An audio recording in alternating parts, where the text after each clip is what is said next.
The show starts in 10, 9, 8, 7, 6, 5, 4, 3, 2, 1, go. The following content contains adult language and humor that is not suitable for viewers under the age of 18. Viewer discretion is strongly advised. The views and opinions expressed during the following video content are those of the individual and may not reflect those of others.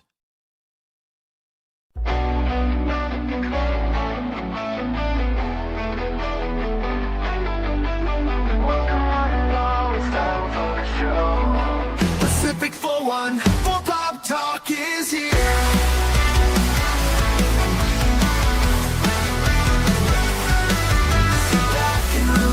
Join the conversation. We've got Baron, Norman, Tax, Cash Money, 007, and even Mike too. Pop culture, entertainment, news and reviews. Discussions will have opinions made from the panel to the chat. Everyone is welcome here. Reactions, watch parties, and special guests. We like to have a good time. Pacific414 Pop Talk is underway. Pull up a seat, we're inviting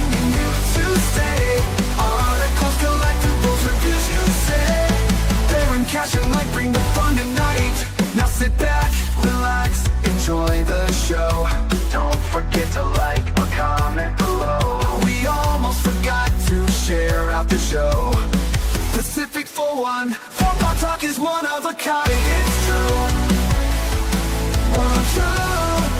It's true.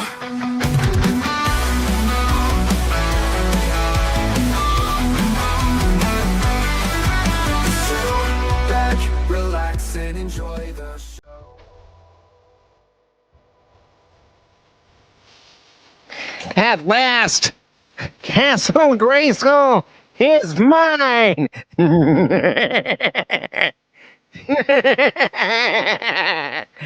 That's right. I went and saw Masters of the Universe 2026 earlier this afternoon, and I've got some thoughts on this movie, and not all of them are positive. What? It wasn't like a 10 out of 10? Come on, man. Hey, spoiler alert, He-Man runs off with Evil-Lyn, and they start a family. Oh, well, I would have run it off of Evil in this movie. How you I thought doing? it was cute. Hey, how you Or the last one. Yeah. Alison Brie, man, from Community and shit. Community? Heck, the other Evil-Lyn from Dolph Lundgren's movie. She was so, yeah. Those eyes. Those eyes of hers. I know. They were mesmerizing, I agree. Indeed. And of course, I do want to say hello to Sylvia, your lovely artist. And of course, with me today to ask questions, and I invite all of you to ask questions, are, of course, Baron Norman Tag and also Cash Money 007. Woohoo! But yes, I was able to procure Castle Grayskull, and all its powers are filled with candy, popcorn, and soda. Who knew? It's pretty cool. Yeah. $150. No. $35, and of course tax. Of course, that included the drink, included the popcorn. I elected not to get the candy. I thought I didn't need it. Yeah, sure. You always need candy, man. No. I skipped it. You know skipped what? The candy, man. Come on, man. Dumped the popcorn out and put nachos in there with nacho cheese. He's still cleaning it up. No, it was all popcorn, my friend.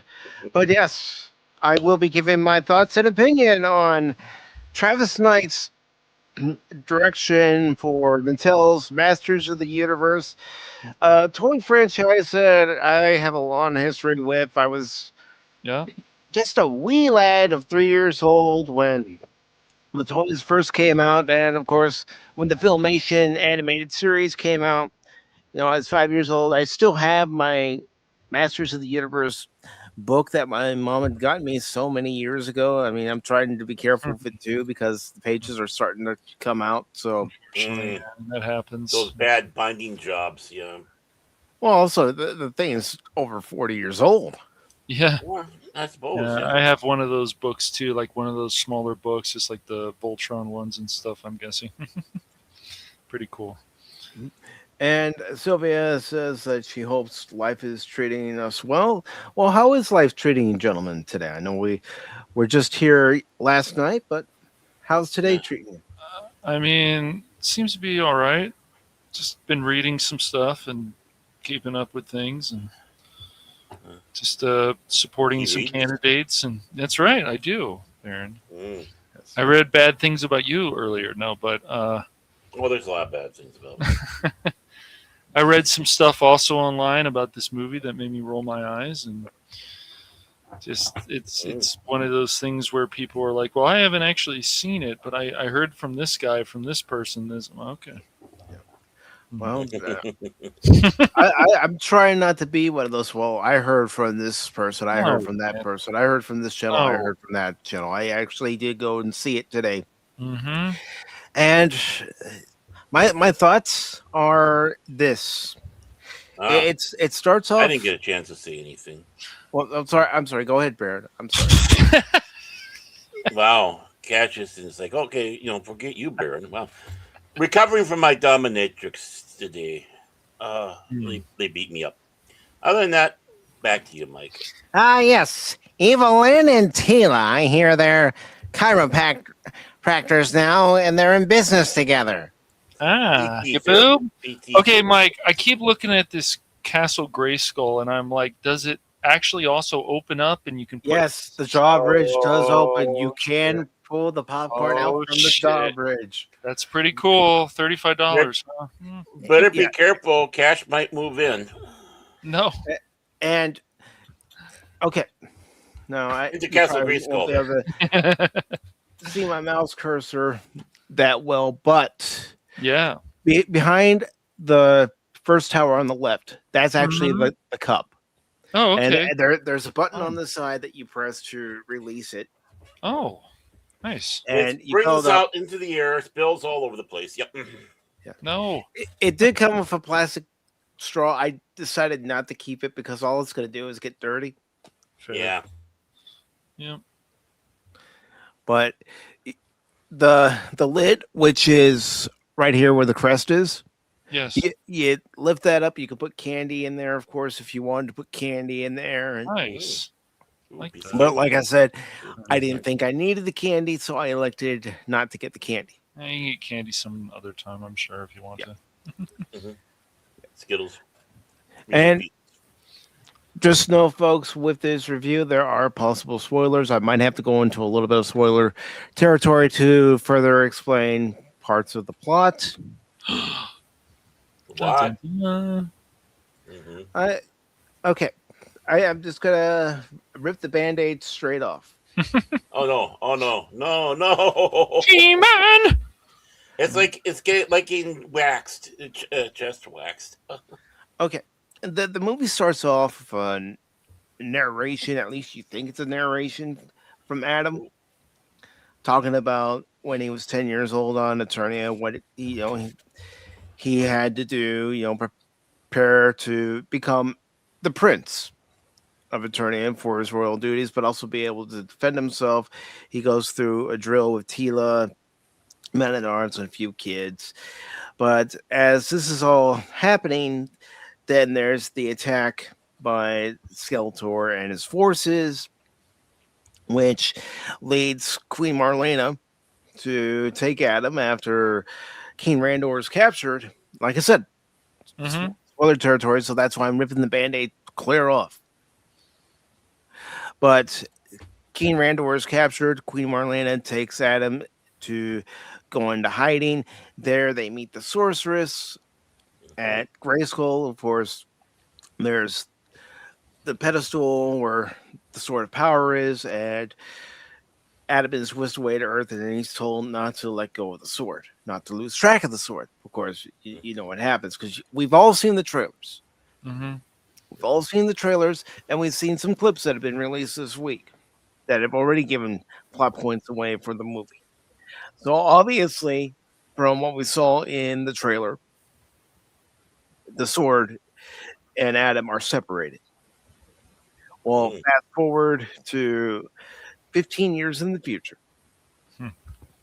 And Adam works in human resources, and you had, head of human resources, his boss, who's very strict on the pronoun thing and all this, that, and the other, my truth and all that other bullshit.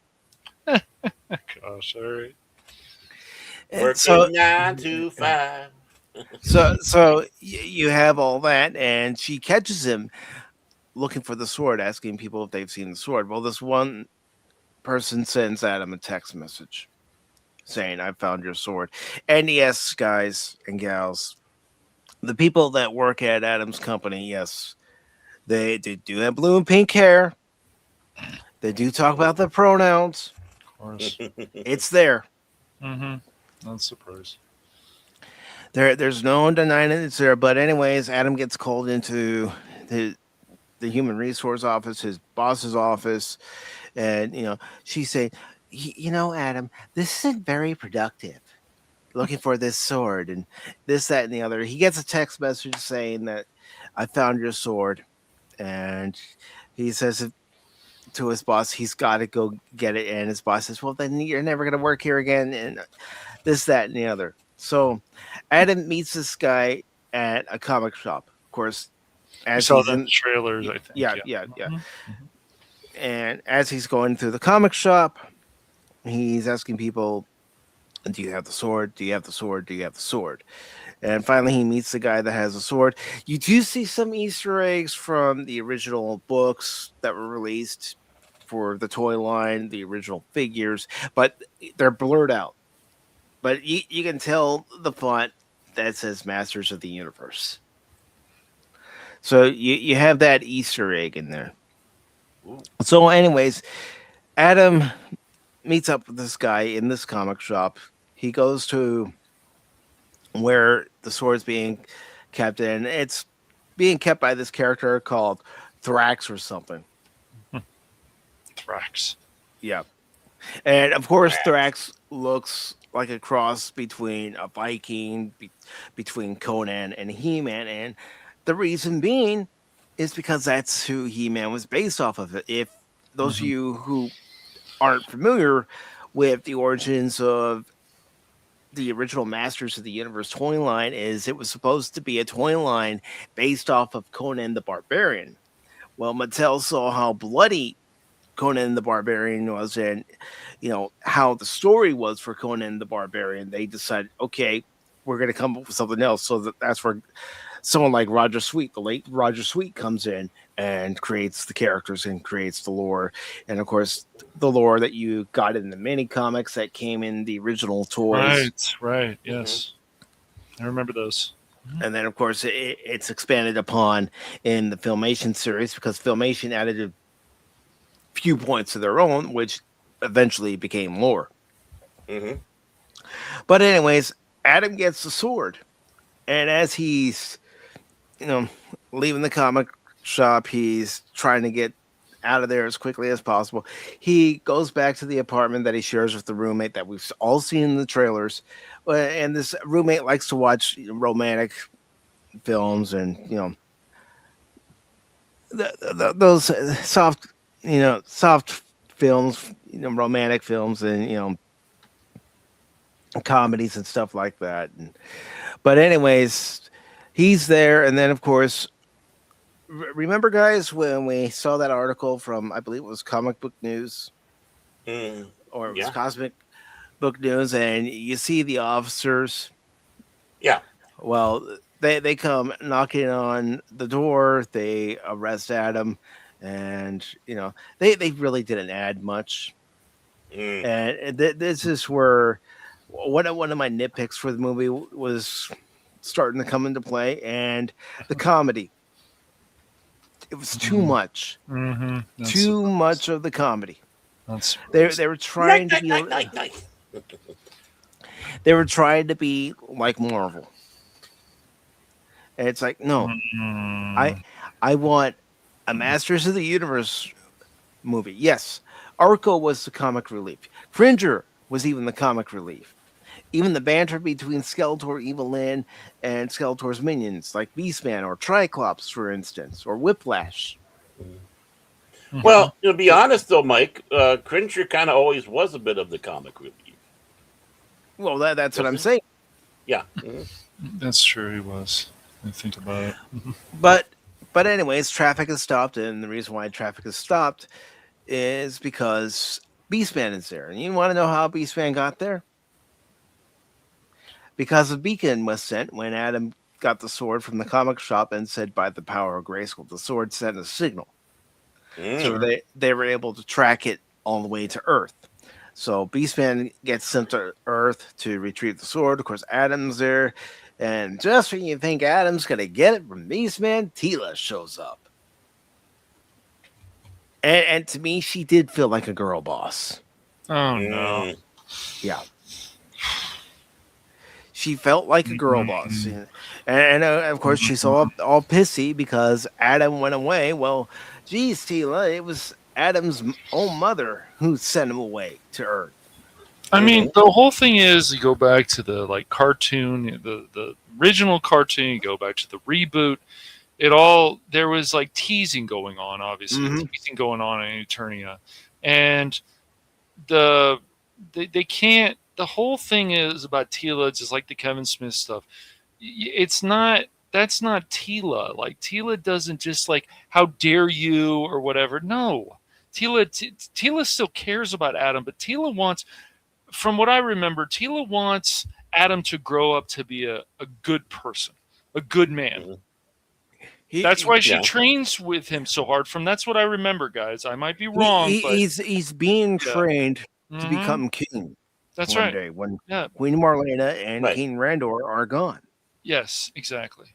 So that's why she's hard on him. But just to be okay, continue. but anyways, after a fight sequence where Beastman loses, Teela takes Adam back to Eternia, and they have a discussion. Of course, Adam sees the state of Eternia under Skeletor's rule, and it's not looking good. And of course, we also have learned in this movie at this point that Adam came up with names for the different people of Eternia, like Fisto, Ram Man, Moss Man. Okay. So we learned that, and when they get back to Eternia and they get back to the base of operations, the resistance cell, if you want to call it that they're hiding away from Skeletor. Teela says, yes, Skeletor won't look for us here. And, well, of course, Skeletor finds him. His goons find him. Trapped out Jaw and Triclops and Spike-Orb are there, and they find him. And long story short, Adam, who at this point was thrown into one of the cells where a drunken man-at-arms is lying there on the floor because he feels that he failed King Randor and Queen Morena when Skeletor's forces attacked the palace and Eternia fell to Skeletor's rule. Well, he's there. He's in his own vomit. He's drunk. His own vomit? His own vomits? Really? Yes. There's a scene where he actually does vomit. Does Man of Arms still feel like Man of Arms that he should feel? Does he still have that serious tone? And I like Idris Elba a lot. In the beginning, there were some elements of the serious Man at Arms, but they tried to make him into a jokester.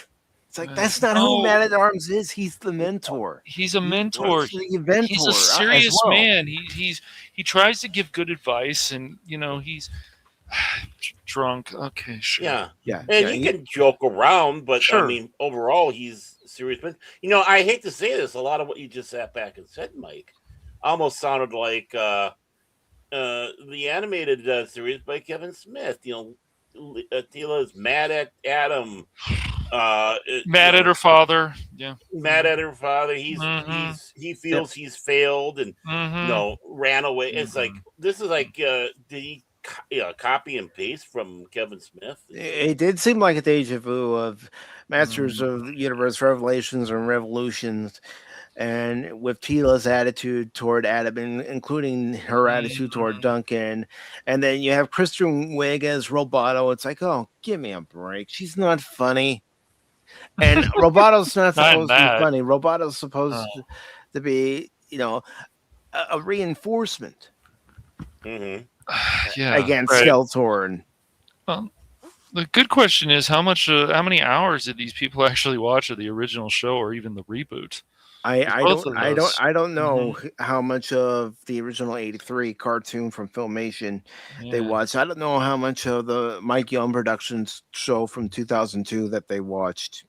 Yeah, they probably watched the Kevin Smith over and over and over again, thinking, "Hey, this is what we got." It's possible, man. It's possible if they're Can I copy your homework, but don't try to make it look like I'm copying it? Right.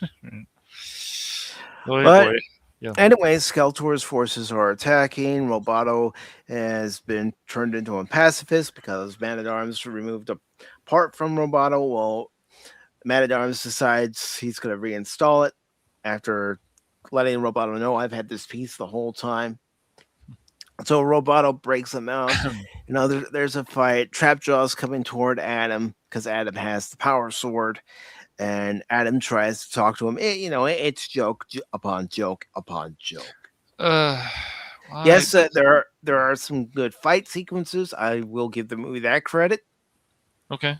But with the jokes, it was wearing me thin. It's just like some other stuff we've seen recently. Just the goofiness that doesn't need to be there. A little bit's okay, but not. Hey, you know what? I'm going to change that banner because it's going to be spoiler supreme, folks. Spoilers. Not possible spoilers. Spoilers. Gloves are off, folks. I know. I'm not going to rant. I've already seen a few people ranting. I'm not going to do that.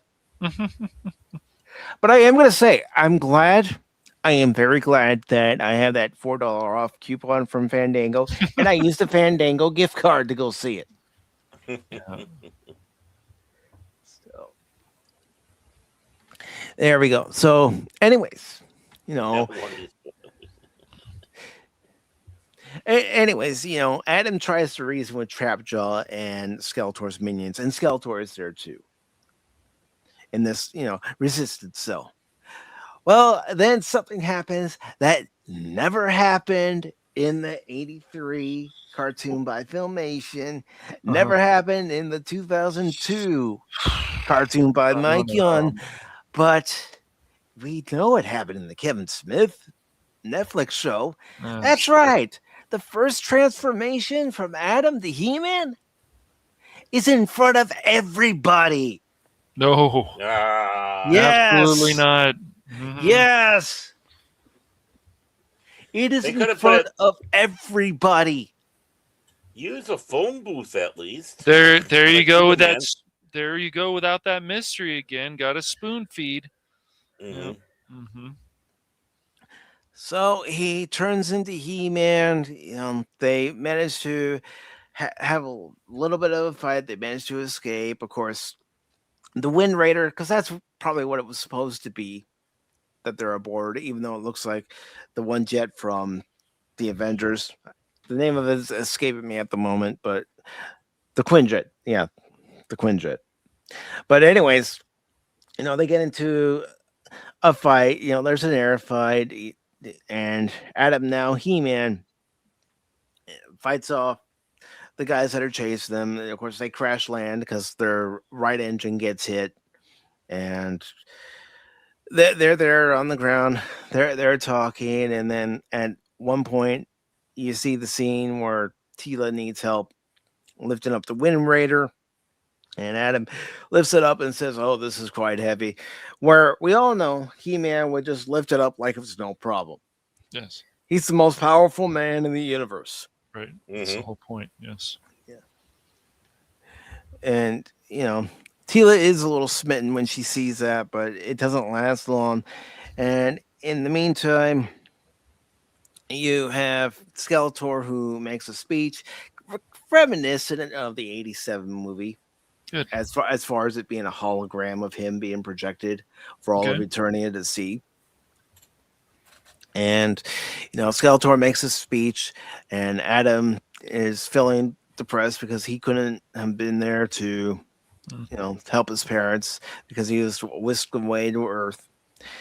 And Man at Arms and Adam have a heart to heart, and Man at Arms says, this is what it means to be a man, to stand up and protect your family. After Adam says, I don't want to fight, I don't want to have to kill. And Man at Arms does say, there's nothing wrong with protecting your family. That's what a man has to do. Okay. Mm-hmm. That's good. So that's a positive. Mm-hmm. So then they decide they're going to storm Snake Mountain, which didn't look too bad. You could tell it was CGI, of course, because some of the CGI in this movie was done very well, but other parts were done poorly. Skeletor, parts of Skeletor were done excellent, and then other parts, it's like, yeah, you don't have to tell me that CGI. I can tell just by looking at it. Rather had the Frank Langella, the whole look of him, right? Instead Yeah, of this. I mean, think of what they could do with the makeup effects now. Oh my They could gosh, still use yeah. Be the amazing. practical makeups, but also add CGI on top of it as a layer. Mm-hmm. Right. And just think of how it would look. So, anyways, they go to Snake Mountain. They get captured, of course. He-Man confronts Skeletor, and when he confronts Skeletor, He-Man, Adam sees King Randor. Of course, he's 15 years older, and he can't believe that he's seeing his son again, and his son has become the man he wanted him to be. And of course, something does happen to King Randor. I'm not going to say what it is, but Okay. something does happen to King Randor, and it devastates Adam. Mm. So there's your hint. So Adam gets captured. He's in the prison cell, and you, of course, see Mechanic. You see Fisto, of course. You see Ram Man. And I gotta say, Ram Man looks like Ram Man. Fisto looks like Fisto. Moss Man looked like Moss Man. Mm. And Mechanic, for the most part, looked like Mechanic. But, they're there in the cell, and of course, there you see Queen Marlena. And she's happy to see her son, and they're trying to come up with a plan to break out of there. And of course, they decide, you know what, we could use Roboto, and we could push ourselves against the holding cell and break out. They manage to break out. Meanwhile, Skeletor has a sword, so they come up with a plan to storm Castle Grayskull, because that's where Skeletor is headed to. That is something they got right. If there's any place of power that Skeletor is going to want to claim for his own, that is Castle Grayskull. It's always been Castle Grayskull. He wants the secrets to Castle Grayskull and its power. Mhm. So they storm the castle, quote unquote, by stealing a few of Skeletor's equipment and machinery. And of course, Roboto is blown up, but the head survives. And Adam on Cringer. Yes, Cringer is in the movie. Cringer does speak. Well, they go charging into battle. Adam confronts Skeletor. At one point, Skeletor uses his Havoc staff to zap some magic toward Adam, and Adam manages to block it with the power sword, but it shatters. And then Adam is stabbed in the heart by the power sword. And of course, at that time, Adam thinks he's dying, but he is visited by the Sorceress. Right. And of course, when the Sorceress is in Falcon, her Falcon transformation, yeah, it is Sora. Because if all of you remember from the original lore, is that the Sorceress cannot use her powers outside of Castle Grayskull, so she had to turn into the Falcon Zor. And she does do that. Mhm. But anyways, the sorceress gives Adam a pep talk saying, "You don't need the sword to call upon the powers of Grayskull. You already have it within you. I chose you for a reason." So Adam's able to call upon the powers of Grayskull, and he's able to defeat Skeletor. And then, of course, you get to the end of the film, and Adam has brought his roommate from Earth to Eternia, and his roommate's like, "Well, dude, you mean you weren't lying?" No, no, dude, I wasn't. Yo, Well, dude. it's all real, bruh.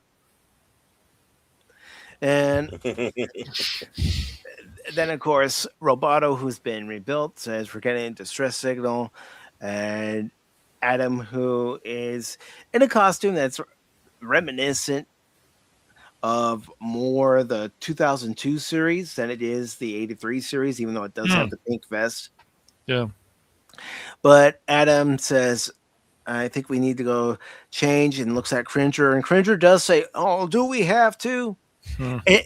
And I'll admit, the voice for Cringer when Cringer's older didn't quite fit. I would have loved, especially with how little voice lines Cringer actually has in this movie, if they had asked Alan Oppenheimer to reprise the role. Mhm. Yeah, why not? I mean, he's still kicking ass. So Yeah, he is. He's still making convention appearance, as is Melanie Britt, who was the voice of She-Ra. Mhm. But anyways, Adam steps away and has to make the transformation. And of course, that's also when they find out the names that Adam gave the other characters. Of course, Adam gave himself He-Man, and he explains why it's about being a man who will protect his people. And, that part wasn't bad, but at this point, you also have to know there are jokes upon jokes upon jokes. It's like, ease up with the jokes. At least, unlike Superman, they did let some moments breathe. a few. Yeah. Well, I mean, usually that movie That's didn't, good. but yeah, there were a few. Yeah. Unlike Superman, yeah, you had a few. Good. Yeah, yeah. There were a few moments where you got to breathe, Yeah. but the joke upon joke upon joke, it's like, no, I don't They- need this to be marvelized. Let it be He-Man. Yes, let there be some small jokes between Oracle and Man at Arms, especially. This keeps happening with properties and stuff, and then what they do is they want to recycle the same thing or the same joke. It's like, no, that's not ever what the crew or the leader or whatever it is was about. And I see He-Man is doing the same freaking thing, and I mean, there are things about the fortunate. lore that they completely ignored. It's like He-Man transforming in front of yeah, everybody. that's As gotta be becoming frustrating. He-Man in front of everybody, and I was Yeah. like, no. Let's see if I remember. He did it at the castle. Wait, with no one around but the sorceress. What? No, come on. Or sometimes when they were all out, Man at Arms, Teela, say it was Stratos with them too, or Zordak was with them too. Adam would always look at Cringer and say, "Come on, buddy, we gotta go find a place to hide. We need He-Man." "Oh, no, we have to, Adam." Yeah, and it was funny because he was like whining. No, Cringer, stop whining. Oh, I'm sorry. "I'd rather it was- sleep." yeah, Cringer. So, And granted, Mhm. Cringer didn't speak in the 2002 series. Oh, that's right. He didn't. But it still worked. But yeah, Yeah. you're right. Yeah, He was still a fraidy cat. right. He was. That's true. Yeah. No, they. That's what you wanted, man. Like you see that He-Man is just like some of these other series. You're like, can we get this? Can we get this all the time? Mhm. Yeah. So was it all the characters in there except She-Ra or whatever? You want me to go into the end credits? Yeah, wasn't I can't. Orko or whatever in Oh. there? Okay, again, spoilers, folks. Because I'm ripping the Band-Aid off for this film. Again, yeah. I'm not being gentle for this film. Ow! Yes. Ow! my Band-Aid. Orko is in it, and he gives folks. And in today's story, we learned about this, so that was a nice homage to Okay. not just the Filmation series, but the Mike Young series that did it too. Okay, great. Giving them a lesson, and yes, there is, an after credit scene with Adora becoming She-Ra. Oh, Ah. That's all you see of her. So do you see this movie making a lot of money, Mike? You think it's possible, or you think it's... I don't think it's gonna even make its budget back. Wow. It's one of those movies that if Amazon wanted to release it on Prime, they could have done that. Wow. Yeah. So It's not going to have the legs to stay in the movie theater very long. So tell me though, Evil-Lyn and Skeletor banter? There's a little bit of the banter, but only not a as little much as bit? I want. Not as much as I want. It's You like these- witch. Yes. Yeah, they're the... Oh man. See, they're just... They're missing things again. They always keep doing this lately. It's crazy, man. There's so much of the source material. I know, source material, but... I know, and go ahead and call me a gatekeeper. Guess what, folks? I was watching Masters of the Universe, He-Man and the Masters of the Universe when I was 5 years old when it came out in '83. That show... Do the math.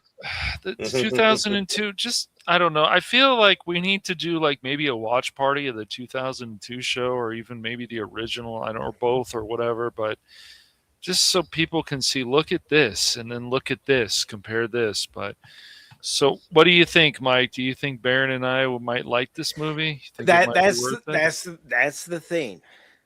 I was even asking myself after I got out of the theater after watching the 3 end credit scenes. I was thinking they might like it. Then again, they might not. Yeah, it's one of those movies where some people are going to like it. Some people are going to go, it was okay. yeah, And some people are not going to like it in any way, shape, or form. Some people are going to go on social media and say it's not worth seeing. yeah. It's going to have different reactions depending on who you are. Right, of course. I don't see any reason for me to come on here and start ranting, raving, and cursing about it, because don't do I that. did go in with mild expectations. Right. But I'm sure this movie didn't make you scream. No, it didn't make me so scream. that's good. It didn't make me go, oh my God. It didn't This is make the me word. want to Right, leave. right. It was Good. like that. It was, in a way, like a train wreck. You're like, Train let me wrecks eat are some always more something. popcorn here. Yeah, let me see what's going on here. All right, let's see where this goes. Oh shit. All right. Let's stay with it. All right. Yeah. So, how many people would you say was in the theater? With me, it's about, I'd say, 10 people. Okay. That's not good. No, Well, it was a matinee showing. It's matinee there. though, Yeah. so that would be different. At night, those things would usually, if people really want to see this, they're gonna pack it. So. Yeah. Now I was the only one that bought the Castle Grayskull popcorn bucket. I mean, $35 for what that thing does, I think that's pretty good. It's pretty good. It looks like it's pretty well made. But yeah, it does. It's got some cool features and stuff, so that sounds like, yeah. And they had some cups and everything, but I had already set my mind to getting the popcorn bucket because when I first saw a video for it, it's like, yeah, that's pretty cool, especially with the back left tower being the actual cup. I'm thinking, cool. Now, again, I didn't keep the straw because all that's going to do is collect germs and everything. Even if I wash it, it's still going to have some germs on You it. can always get another straw, I'm sure. Yeah. I don't necessarily have to keep the lid on it if I choose to drink out of it. I'm probably more than likely going to just put it on a shelf somewhere and display it. But with this movie, again, it's going to have a different reaction depending on who you are. And some people are going to like it. Some people are going to go, meh.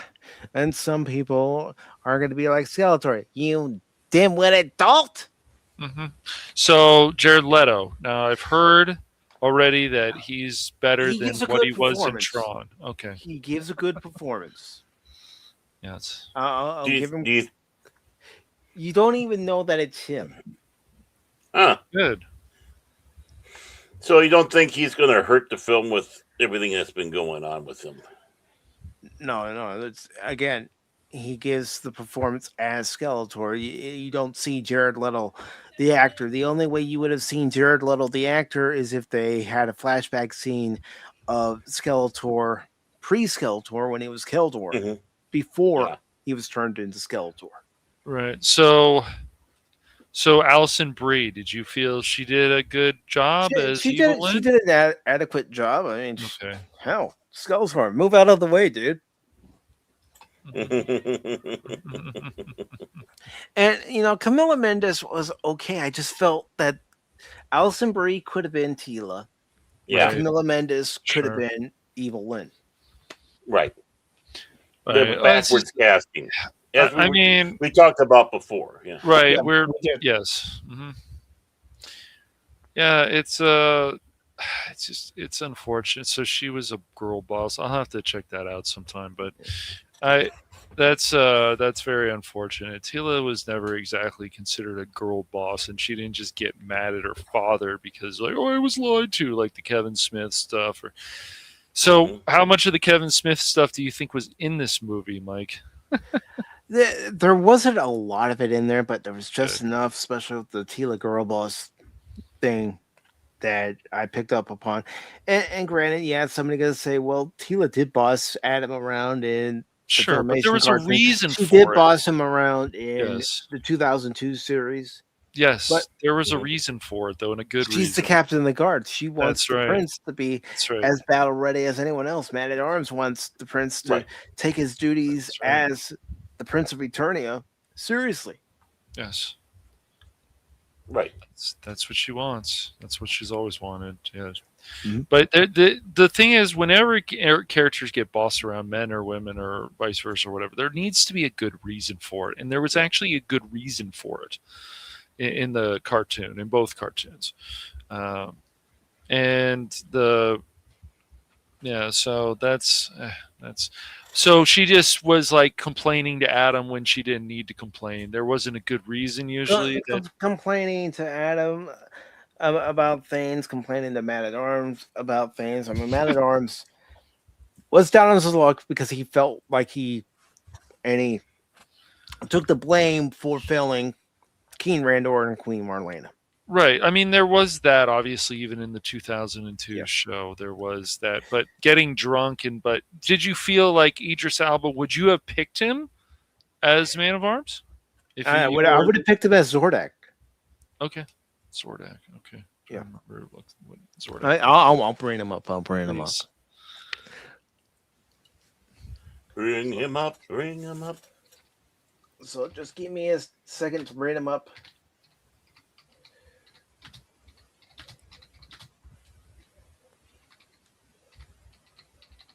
All right.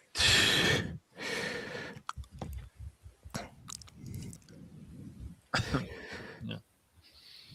All right, let me just zoom in. They actually had a picture of his figure on Walmart. It's the newer version of the figure, but still, it's Zordak. So let me share my screen. Okay. I think I kind of remember that character. Yeah. Yeah, but I could see Idris Elba as him. Yeah. Oh, yeah. Definitely. I see that. Yeah. He's neither with He-Man. He's neither against He-Man. Yeah. But you didn't feel the race swapping or anything to this. So did you feel like Idris Elba still? You said he felt like Man of Arms, and then other times he didn't. So he should have been okay. But because the way Man at Arms has always been depicted, he doesn't really tell a lot of jokes, and even when he does, he's a pretty serious guy. Yes, You know, Yeah. there's a little humor. it's in just there. it's just to counter Arco. Right. Yeah, because Orko is always trying to be a mischief person, Mhm. a person Well, or he was the court jester. right, Yeah. making jokes and causing problems. Like, what did you do this time? I didn't know. Well, Uh, got to remember he's a master magician, but when he came Right, to Eternia, right. everything he isn't able to do the spells, and he looks like a joke, Right. even though So he's not. no, every No, no, every. Oh man, when so when Arco and his people from Tralla are known for their magic, and Arco can't execute a simple spell at times, that how the spells will backfire on him. yeah, it's just the thing is, like, there was just, like I said, all these characters from all these years, they just weren't ever one dimensional. Did you feel any characters in this movie were one dimensional that you wish? Because it is a bit disappointing to hear that Evil-Lyn and Skeletor didn't have that banter like they always Beastman didn't have much, and I always liked the banter between there was Evil-Lyn, banter. Oh yeah, Skeletor, and absolutely, Beastman. yeah. Oh, poor That's too Beast. bad. Justice I for know. Beast Man, That's right. just because I look like him. And of course, Triclops, he had very little involved in this movie. He was mainly Oh. the sniper, and I Okay. would have loved to have had them because he was the counter to Man at Arms as far as the inventor aspect right. was concerned. Have him invent something or use one of his robots to capture the remaining resistance. Yeah. So, what would you give this movie out of 10, Mike? I'd give it a 5. Oof. Ouch. Oh, Ouch. it's a middling score. I did feel it was a mid movie. Yeah, You feel the it's a same middling way as, it's just like if other people really love something and you're just like, how can you it's like I felt the same way about some of these other movies, especially after reading their lore of the characters, and other people go, oh, it's not the same character, then why are they using the same character? See, this is where my mind like spins around, because this is the same character. Why wouldn't he be the same from the comics? Why wouldn't he be same from the show? He has a certain personality. He has certain. That's why people remember these things. I know.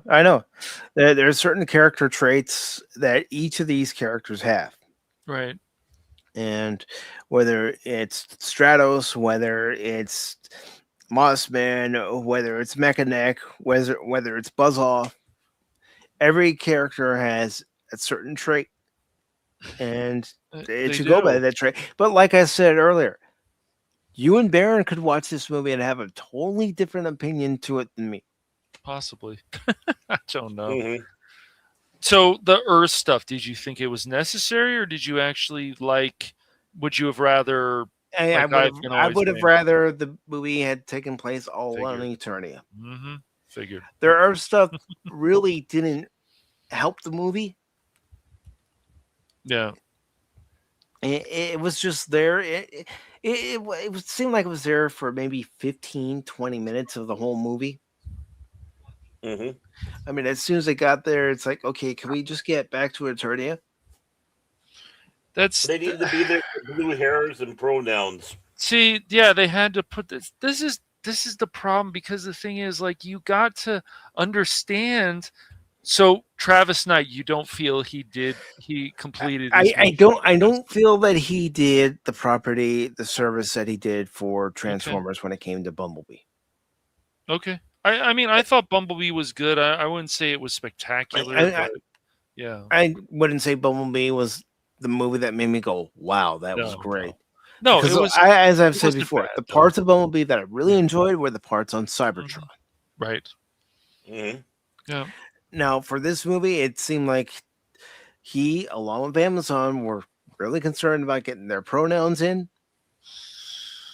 and getting their agenda in. Making Teela the girl boss. I don't mind Teela being a strong character. She's always been a strong character, man. Yes, Yeah. we can't. But Of course, she's also show been. clips, yeah. She's also been likable. I mean, I could bring up pictures. That's about it. Yeah. We don't want, because we would have to pause it every 10 seconds or whatever the Yeah, hell. yeah. Well, I mean, she'd kick Adam's butt if she needed to in the animated show, but it was, again, like Cash said, a good reason. There has to be a good reason that that's what people always forget. There has to be a good reason why these characters do the things. If a character's yelling at another character, there needs to be a good reason. If they're screwing up and stuff, fine. That's not a bad reason. But if they're just yelling at them because they want to have some kind of authority over them, it's ridiculous. And I'll admit, I didn't like the fact that Man-at-Arms was using a handgun. His gauntlets had guns built in them. That's right. Yep. Yeah. Mm-hmm. I wanted to see that, and you don't see that. Again, Alison Brie was fine as Evil-Lyn. Oh my! But it looks like she's got what, pale hair? Shouldn't it be black? No, in the original Filmation cartoon, and it was Teela and Evil-Lyn are in the desert, and it's basically them having to survive together instead of surviving separately. Evil-Lyn takes her helmet off, and it's a short buzz cut hairdo that she has. Okay. And it's blonde. Okay. I thought she had dark hair. No, it's white hair. Okay. Wow. Man, He-Man though, like turned into, oh my gosh, in front of everybody. That's so ridiculous. It's funny. Like, it's been a long time since I've like watched I think it was a few years ago. I watched like season 1 of the original OG cartoon, and I'm like, hey, I'm trying to picture it. No, this is near the beginning of the movie. This is young Adam. Young Adam. Yeah. He's 10 years old. That's so, you can't. He turns into He-Man. It's like, that's the spoon feeding again. This is, don't spoon feed people. You're thinking they can't. Oh wow, that's pretty cool. Yeah, that's Trapjaw. I like that. Again, this is in the beginning too at the palace, and nice. Look at Trap. Nice. Look at that. Wow. Okay. And how they got Man-at-Arms mace right. Yeah. Dang. So Travis Knight. Okay. So I have this feeling from what I read that. Idris Elba will be great there. Definitely. That I think. I think I don't know. I think Steven and some other people liked it more than you, Mike. I'm guessing from some of the things I read. Some of the things I've seen, some of the people we know liked it. Some of the people we know didn't like it. People everybody has their own opinion. I want to state that right now. Everybody has their own opinion. I think the movie's mid. Yeah, it doesn't. Mike's right in the middle. Yeah. Well, it didn't blow me away. It's not make me say, "Oh yeah, guys, rush out and see it. Call upon the powers of Grayskull and go see it. Go see it if you want. If you don't want to see it because you don't care, you don't have to go see it. It stinks." I mean, could someone say it's watchable? Of course. But again, it doesn't blow me away. And, here's Beastman on Earth. There I am. The Power of Swords sent the signal. So they were able to trace the signal. Okay, Beastman looks pretty cool. Right. Yeah, it does. And of course, this is Man-at-Arms and Adam. They're inside the dungeon at Snake Mountain, and they're having their heart-to-heart. But yeah. That's yeah. I no wonder there was some reviewers out there who said men aren't going to like this, and I'm like, oh boy, here we go. Yeah. That doesn't always mean I neither like it or dislike it. It's just That's because they're still going on the false narrative that we don't like women in films. Right, of course, because they're stupid. But if that was the case, then why is Lara Croft so fucking popular? You can't, dude. You can't. Like I said, we've even seen even Spider Noir. We've seen. It doesn't matter saying we don't like women. No, we want just quality characters and well-rounded characters, like we've always had for a number of years. They think that all these characters have been skinny. No, there's been characters that were some overweight, including women, that were just as interesting as everybody else. There's pictures of Greta Thunberg being escorted by the Israeli Defense Force. Yeah, it's brutal. I mean, Nicholas Uh, Galitzine, he does an all right job. I wasn't blown away by his performance. I'm sure you felt like here we go again, where they're not giving these people enough of the source material to read and look over, so they can really nail these characters. Because you know who makes a cameo early on in the movie? And as I watched the movie later on, I'm thinking, why didn't he just get the power sword? He was at the gym. Yep. Dolph Lundgren makes a cameo. That's right, he does. Yeah, I heard. You know, it's kind of funny. He did not like doing the original one, No, he's made but that now very here clear. he's back.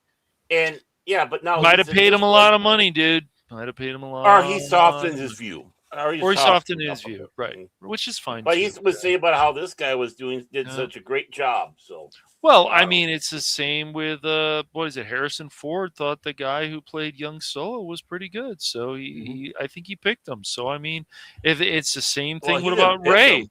No, I guess he didn't pick him, but No, but he tried did to help suggest. train him on how to act. Right, You know, right.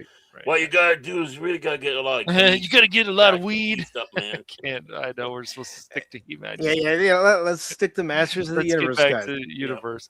But no, we're just making the comparison. Yeah, I know. And of course, there's that memorabilia when Dolph Lundgren says to Adam, "Good journey." It's like, well, there it is. There's the thing. Good journey from the '87 film. Nice.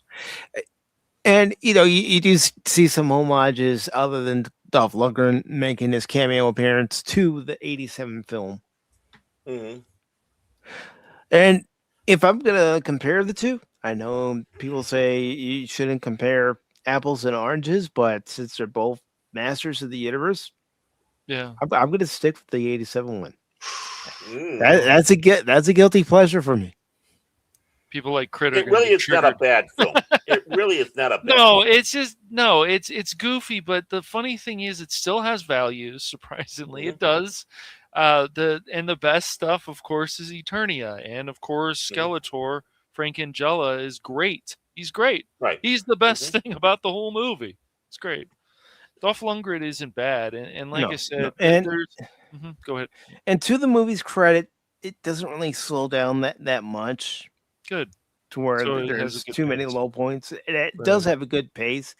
It's just the sticking points of the fact that in the story, everybody knows that Adam becomes He-Man, which is a big no-no in my part. And again, go ahead and say I'm gatekeeping. Again, I've been watching the Filmation series since I was 5 years old. I was playing with the toys when I was 3 years old. Right. Reading the little comics that came with them when I was 3 years old. Again, whether it's good gatekeeping and there's bad gatekeeping, you're doing the good gatekeeping. This is what it's supposed to be. They're trying. This is a superhero story. It's like Clark Kent and Superman. He's not going to rip the shirt open and say, "Here I am." Of course not. Same with Spider-Man. You just don't do those things. You don't. It's all a comparison. He-Man's the same way. He's not. There has to be that mystery. And yes, I know over the years they've taken some mystery away. But sometimes it's like, okay, that's all right. I know some people will be upset about this, but that's okay. Other times it's like they have to spoon feed you. It's like, no, if the character is always like this, the character should always be like that. They don't need to change those things. Yeah. Interesting how this poster says He-Man and the Masters of the Universe. But I mean, again, if you're gonna write anything from the source material, and go ahead and say, "Well, quit complaining, Gen X." I'm the generation that this property was made for. Right. I'm the generation that played with the toys that would ask mom and dad, "Can I get this toy?" You know, I had a Zor.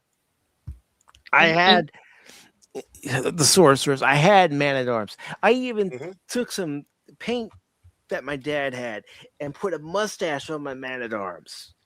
Because I wanted him to look like a cartoon Man-at-Arms. Right. Right. Of course, yeah. Yeah, I don't my know. My dad even laughed the day he caught me doing it. He's like, "What are you doing to your toy?" I said, "I'm putting a mustache on him." Why not?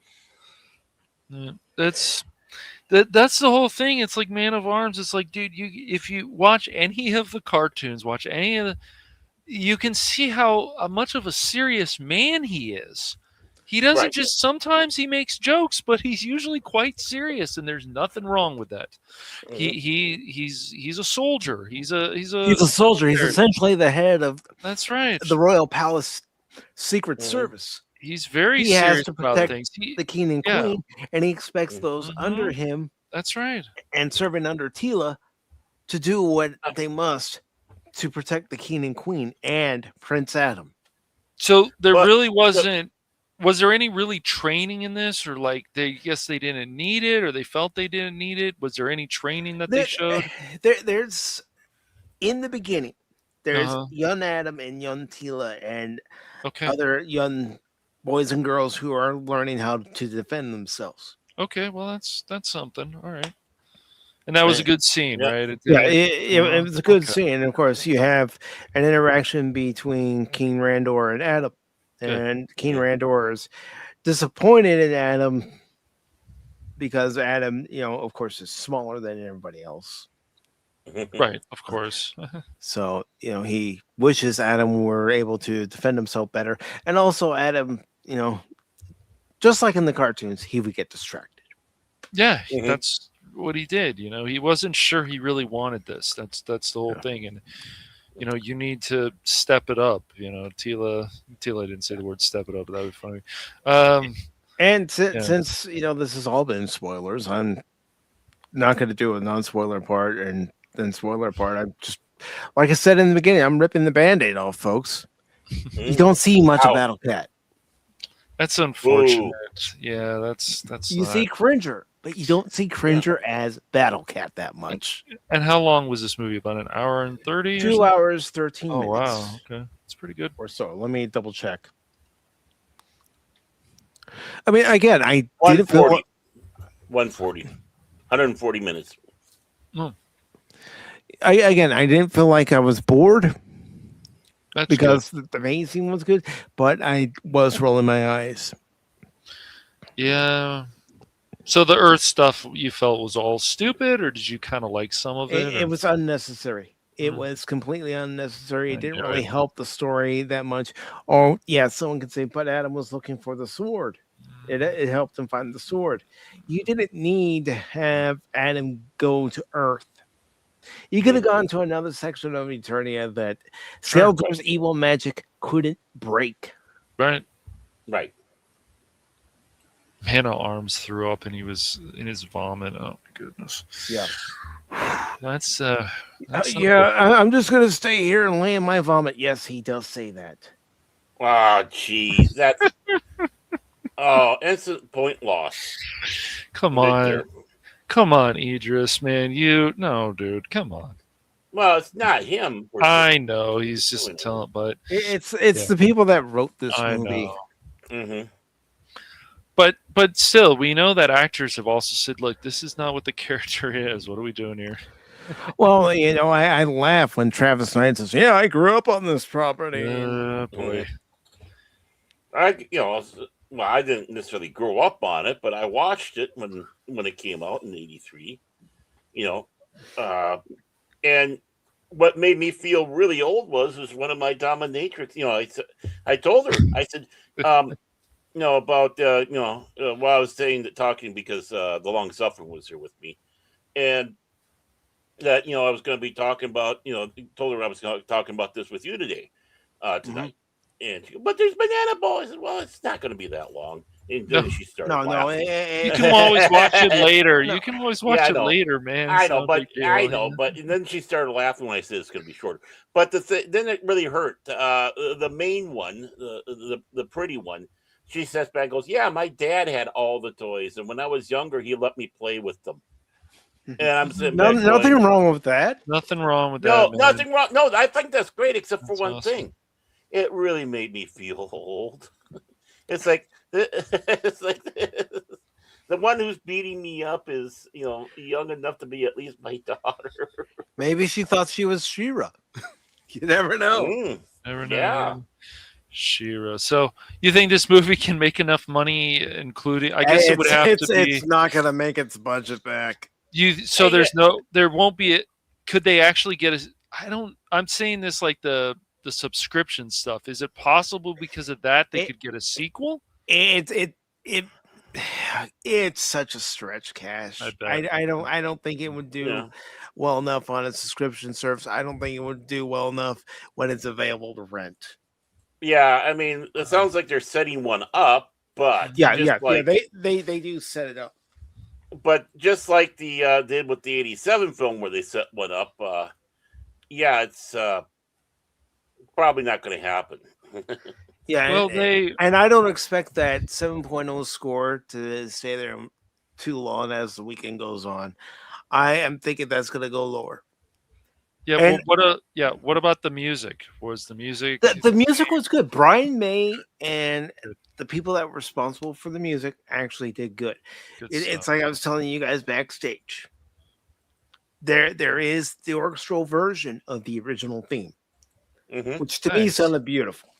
Oh, I'm sure. That's awesome. Okay.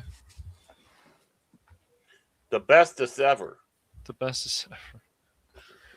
Well, that's the theme those of us who watched He-Man and the Masters of the Universe grew up on. Yep. So Now, what yeah. I wish they could have just done Yeah. is just play the original theme. Of course, man. I mean, that's the easy solution every time. It's the easy one. And I didn't Mhm. see any in memoriam of Roger Sweet or John Irwin, John Irwin originally voiced Adam and He-Man. I didn't see anything like that. So I took a point off for that. If you're not going to at least acknowledge, You've got to those who acknowledge the people who came before worked on this. played a part in either the creation of the characters and Yes. the lore, or creating the voice for He-Man, and not just He-Man, Beastman, and Ram Man, and several other characters. Yeah, it's important. You're dropping the ball. Come on, Mattel.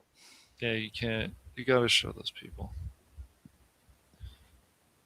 It would be like if, Hasbro releases another Transformers movie. And, I don't want this to happen, but it would be like if they didn't pay homage to Frank Welker or Peter Cullen. Oh yeah, that would be so insulting. I mean, we've seen them insult people before. I'm sure on credits, not just at the Oscars when people have passed away, but I'm sure there's been people have been insulted that they weren't in the credits when they should have been, especially if they worked on it. I mean, they could have put something in the credit that's I'll have to look into more of that, but that would have said this film is dedicated to the memories of Roger Sweet, worse. Yeah. John Irwin, Hal Sutherland, Lou Scheimer. Everybody who is responsible for either the creation of the toy line, the Filmation series, anybody from the 2002 series that are no longer here, anybody that played a part in Masters of the Universe in any iteration. Yeah, they Really should funny. always do that. They in memory of this person, especially. It doesn't matter if you're doing an homage to stuff. I mean, even we've seen people like Crit and this and that he's done. You've got to just show respect, man, because without these people, we don't get this. It's just that simple. Mm-hmm. And again, I want to keep reiterating: if you want to go see it, go see it. Right. Make up your own opinion. That's right. Yeah. If you got a gift card to use at a movie theater, a Fandango gift card or the movie theater gift card, use it. That's what I did. I used the gift card along with the $4 birthday discount from Fandango. So, But I didn't pay anything for my movie ticket. Yes, I did pay for Castle Grayskull. The popcorn. Sounds like bucket. that's the best thing you paid for. yeah, it does, man. It really does. Yeah, because I could reuse it. I could reuse it. And then the next watch party, eating popcorn out of it, drinking my drink out of it. Oh, he's gonna put nachos in there. I don't know. Talking about this, No. I feel like, I don't know, maybe we should have some watch parties of the animated stuff, maybe even the movie. I mean, Well, I thought we did have one with the we did have a watch. Well, party with the movie, actual movie, but like the animated stuff, maybe that we want to show the 2002 show or the original. you know what? I wouldn't be Just a averse to thought. showing Just a thought. the 83 series first episode and then show the 2002 series 1st Mhm. episode. They're available on YouTube, and I could just share my screen on Cosme and Yep. Yeah. Tubi's guy, I believe, He-Man, I think. Yep. I mean, I don't know if we ever want to do some watch party of all those episodes and stuff, but it would be a lot of fun, I'm sure. I mean, and if people wanted to do a rewatch, I don't want to do too many rewatches of movies that we've already watched. Yeah. But if people wanted to do a rewatch of the 87 Masters of the Universe film, I'd be up for it. It's just the seeing people always say we know so much about this property, we know so much, and then you see people like you're obviously even bigger fan of. I mean, obviously, I'm sure Baron's. I mean, I'm a big He-Man fan, but I would have to go back and look. We all have certain degrees of fandom when it comes to Masters of the Universe. Yep. But I feel like if you're the ones working on this, you've got to honor everybody, and you got to. I just remember I saw in the trailer, I saw Earth, and I'm like, I don't know about this. I can remember. I can remember when I was a kid. You know, having my allowance money when we went to Eureka, California to visit some friends. We go into a store there in Eureka. I think it was a Kmart.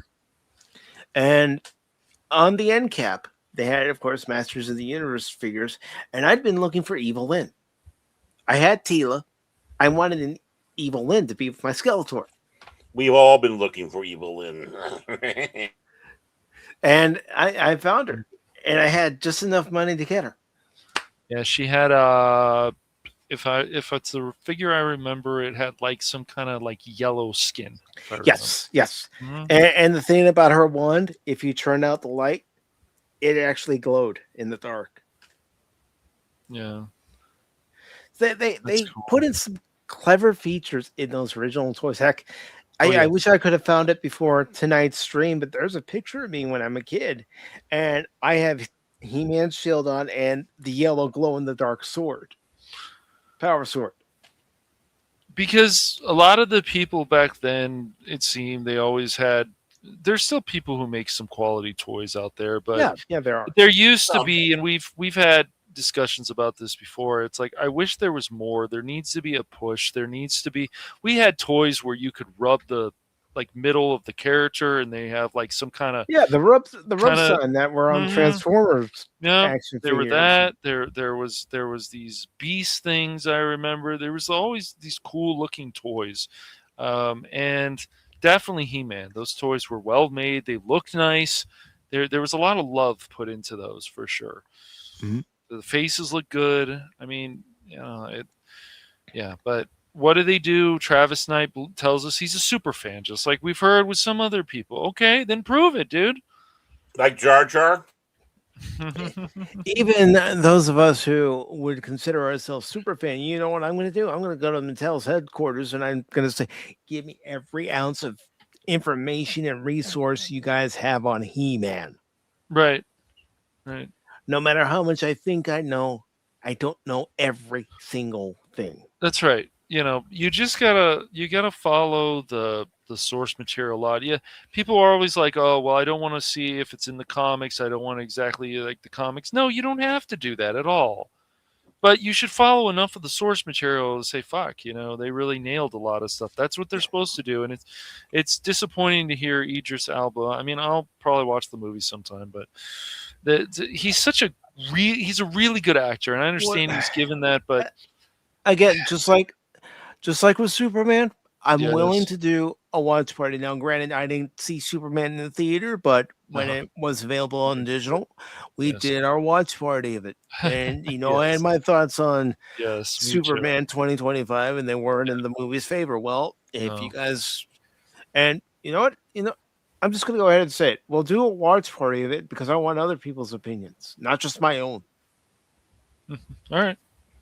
I want to hear feedback. Heck, Yeah, maybe I'll see something I didn't. it'll be see out before. soon. So yeah, the way things Yeah, go, it'll they be out mostly are. Yeah, I mean, soon. Yeah. Yep. It'll be what? Rental probably what? In a few weeks for this Masters of the Universe movie? Tomorrow. Usually Tomorrow. 45 days in theaters before Okay. it becomes available on digital. I'm not paying full price for it on digital. I'm waiting for it to become a rental. Yeah. But we can do that because Sure. Why not? if you guys want to give your opinion on it, that's don't mind. more than all right with me. I don't mind. I want more stuff like what we've been watching recently. Give me more of that, man. Please. Just give me that. Yeah, that would be great. But it's just even if you never watch the original show, if you watch a lot of the 2002 show, it's like, all right, awesome. Now we can talk about these things. Man, I want to go back and watch the 2002 show. I mean, at least with the 2002 series, they did make some subtle nods to the Filmation series, Of especially course. in that opening intro. Yep. Just like some of this other stuff we saw, either was remade or reboot or continued or whatever. You're like, oh shit! All right. And I'm not even saying there aren't Yeah. Easter eggs in this one. There aren't Easter Nice. eggs in this one that you can catch. It's like in the comic book store, you see books, and you can clearly see, even though it's been blurred, that it's the Masters of the Universe font, the original font. How long of in the movie? How long in the movie were they on Earth? About 15, 20 minutes.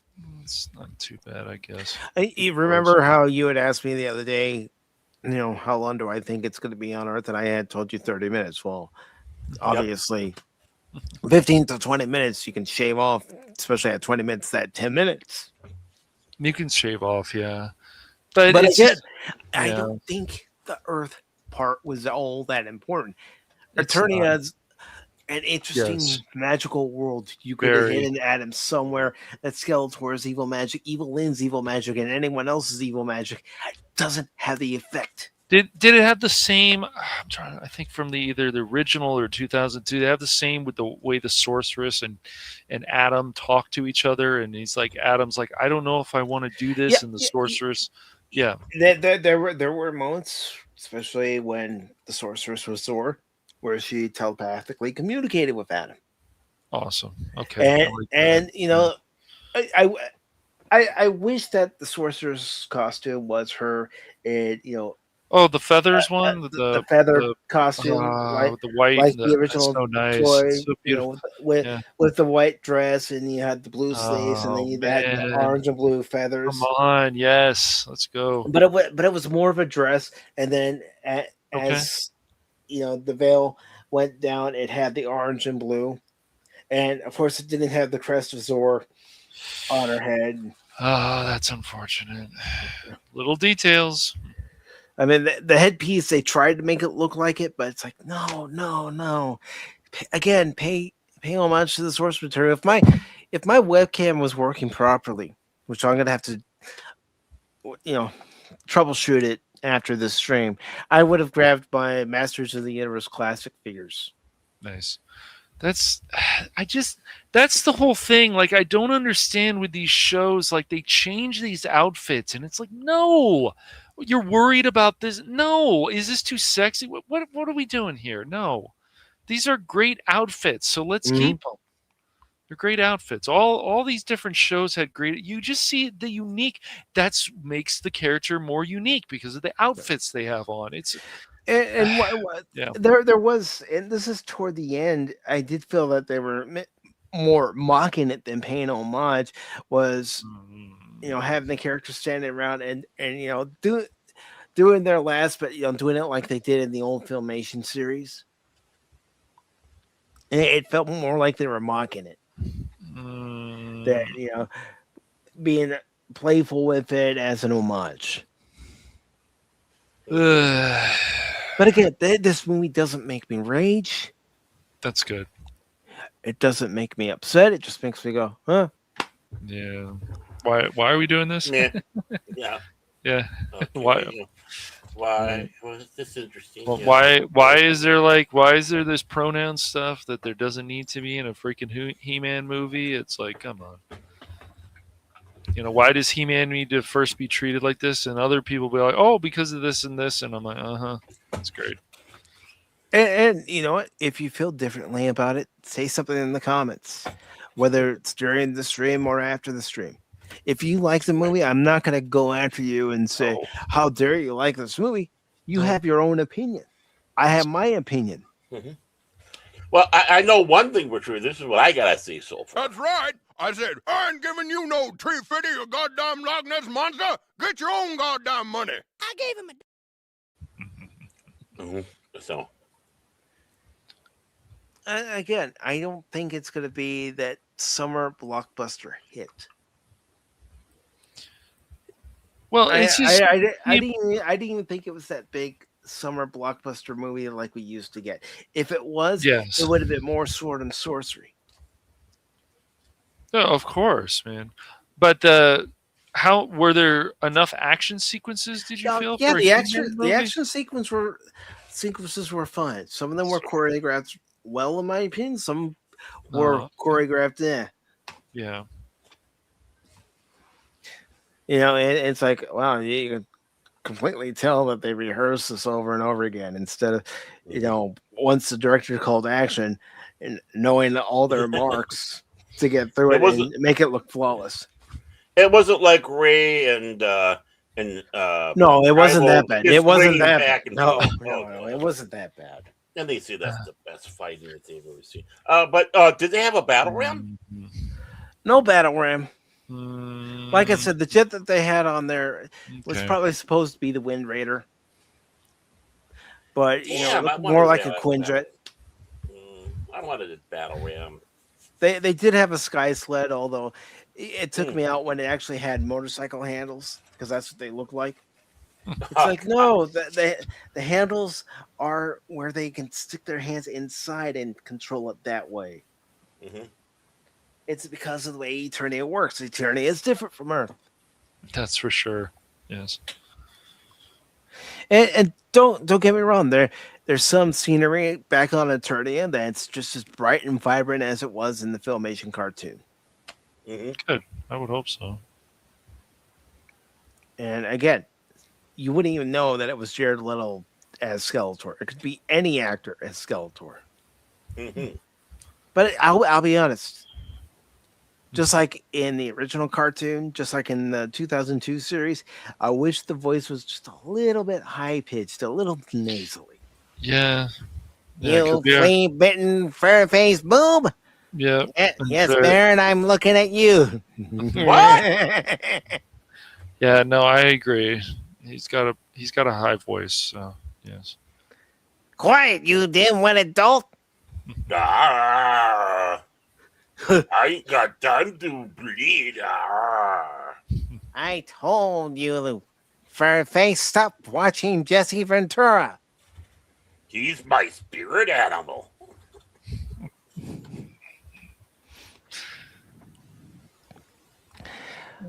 But again,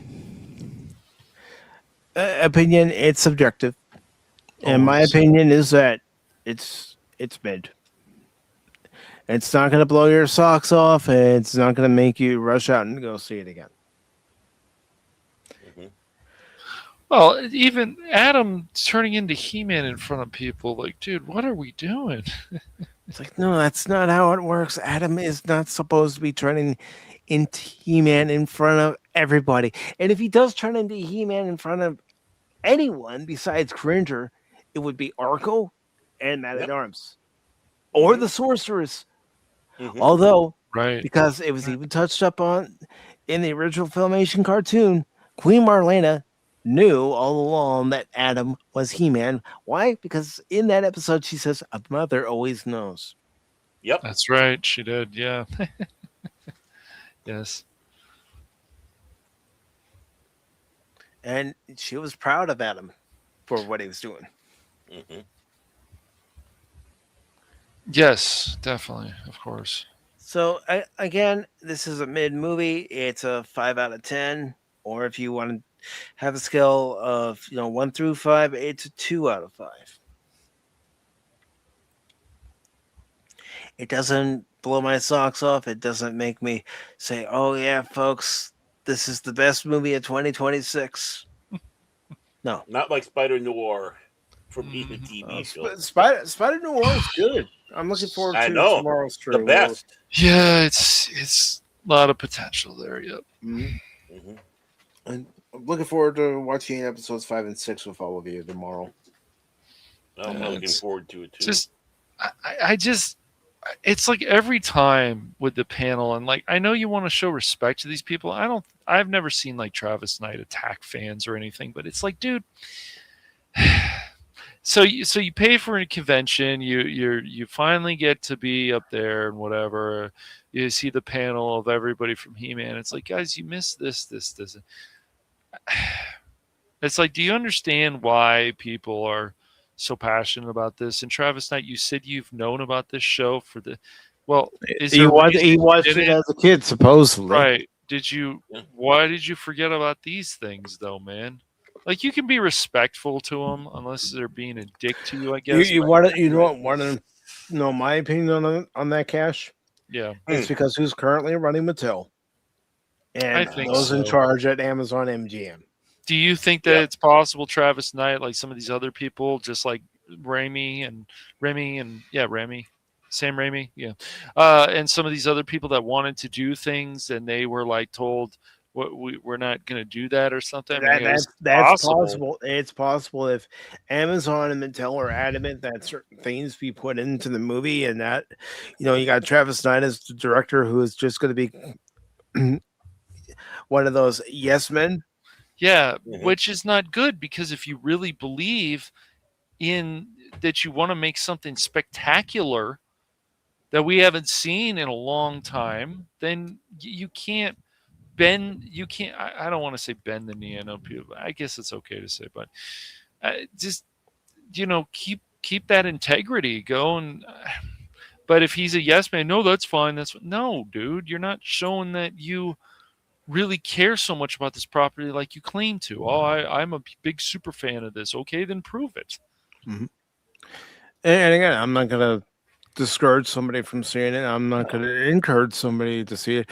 You have to make up your own mind, because what I consider men, like I said before, Baron and Cash, each of them could have a different take after watching it. Lady Miss could have a different take. Sylvia, your lovely artist, could have a different take on the movie. Anyone who comes across this could have a different take on the movie. My take was, it's okay. It doesn't blow my socks off. It doesn't make me, go upon a hill and shout at the top of my lungs, I have the power. I would have done that. I would have done that if, the movie was like, yes. Right, This is of the movie course. I wanted as a kid.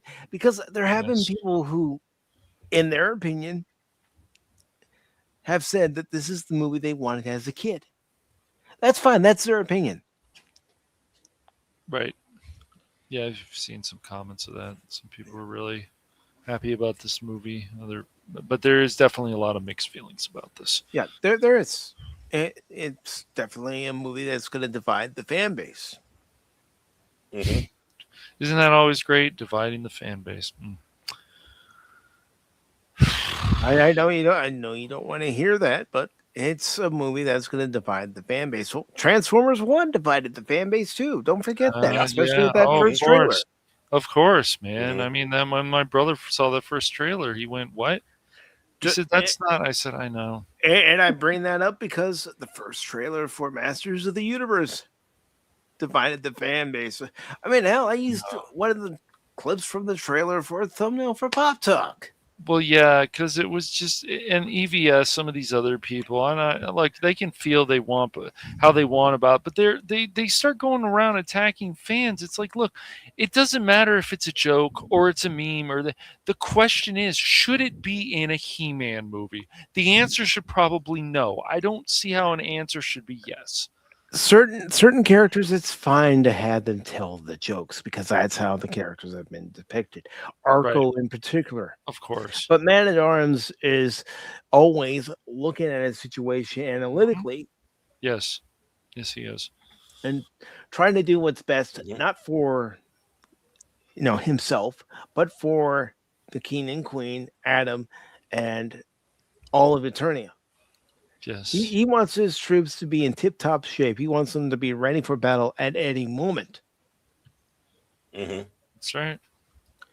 And yeah, there were points where Man at Arms felt a little bit like a badass, and I think that's how Man at Arms should be depicted when he's out there on Mm-hmm. on the Yes, battlefield as a badass. definitely. Again, like I said, I had the original Man at Arms figure. I painted a mustache on him. He was one of my favorite characters outside of He-Man. My other favorite character was Manny Faces. I think I had that character too somewhere. I never mean- had a. I never had a He-Man action figure. They were well made, man. They still are today, actually. Mhm. Those figures were definitely well made. That they were. Hmm.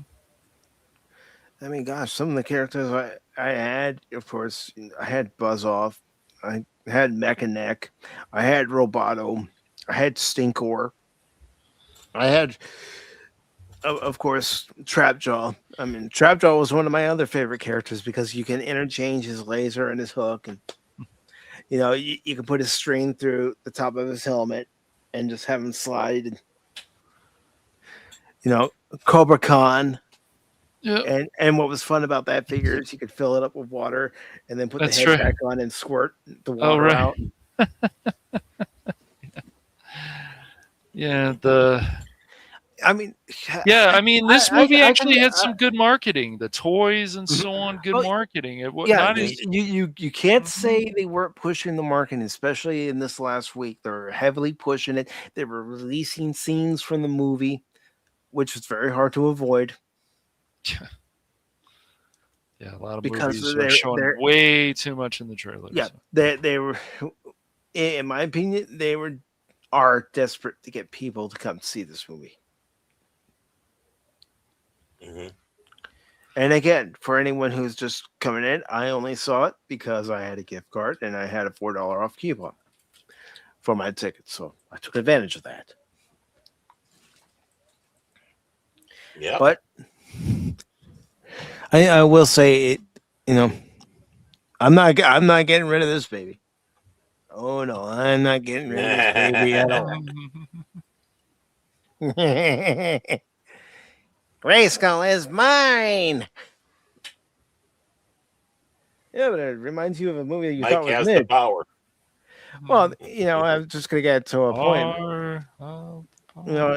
It reminds you of a movie that you thought was mid. Yeah, but this popcorn bucket, it's a nice display piece. I Yeah. agree. Looks well made. It really has nothing to do with the movie. It has to do with the franchise. That's Mhm. right. It's Castle Grayskull. That's right. I mean, I remember the Christmas I got Castle Grayskull. I mean, I love that thing. Dun, dun, dun, dun, And I had a friend that had Snake Mountain, and it was a Snake Mountain that had the microphone. And good to see you, Wade. Wade says he's having Tom Connors on his Rumble for the 87 Masters of the Universe movie. Watch party on his Rumble channel. Nice, brother. Nice. Mm. There we go. I mean, I like the 87. I mean, it has its charm. Yeah, it's goofy. It has charm. It has values. It's just so yeah. Especially watching it again, I'm like, this is pretty good. I mean, I understand why there's a lot of people who are like, oh, that movie is such a mess, and I'm like, yeah, you can look at it that way, and that's fine. But yeah, I get that too. I mean, I remember there was Yes. one day I was trying to watch it and I just couldn't get into it. no, And then there was another day I watched it. It's like, yeah, this is one of my guilty pleasures. This is a movie where if someone said, "What's a movie that would be your hill to die on for?" Masters of the Universe '87 would be that hill. yeah, Mm-hmm. I mean, even James Tolkien as Lubeck. Yeah. I like that guy since I saw him in Back to the Future, since I saw him in Top Gun. May he rest in peace. Yes. But yeah, I really don't have anything else to really say about Masters of the Universe 2026. It's mid. It's a 5 out of 10 on a scale of 1 to 10, or a scale of 1 to 5. It's a 2 out of 5. Nothing blew me away. Nothing made me say, this is a great story. The Earth part really wasn't needed. It's shocking. Hated it. Yeah, I didn't love it. I didn't hate it. It's just I wanted to play it. I just wanted to play it. But Baron, I feel it's like some of the stuff we've been seeing recently. They try to sell us on these things and try to tell us that this is how the character is and blah blah blah. And you're just like, yeah, are you sure about that? Okay, I mean, if it made you happy, more power to you. But you can't. And yeah, if someone hears this and it made you happy, then good. Mm-hmm. Yeah. Always find things that make you happy. It's a good thing. I mean, there are some Star Trek episodes I cannot get into. Mm-hmm. Or I feel they completely miss the landing, like Move Along Home. It Yeah. completely missed the landing at the end of this episode. Shades of Brie. There were points in this movie, especially with the comedy for this version of Masters of the Universe, where the comedy completely missed the point. Completely went overboard. It's like you're doing some, even a fan project of some, even like Masters of the Universe. It's like you watch like all the 2002 show and you start analyzing things a lot. It's like, okay, this is how the character needs to be. Okay, you need to watch this and stuff. So I understand he's the director, but when people claim that they're super fans of this, prove it. That's all I ask. Prove it. Yeah. So that's all you got to do. The fan. And, as a director, I know you don't want to piss off the studio bosses, but go to your studio bosses, and even if it, a company like Mattel is involved and it's their property, and say, well, can't we throw this in there? This has always been a part of the He-Man lore, the He-Man story. Yeah, Man of Arms. The Masters of the Universe story. Next to his own vomit. I don't think he ever threw up. I mean, don't. They turned Man-at-Arms into a bum in the Kevin Smith series. They turned him into a bum in this movie. So stupid. Yeah, it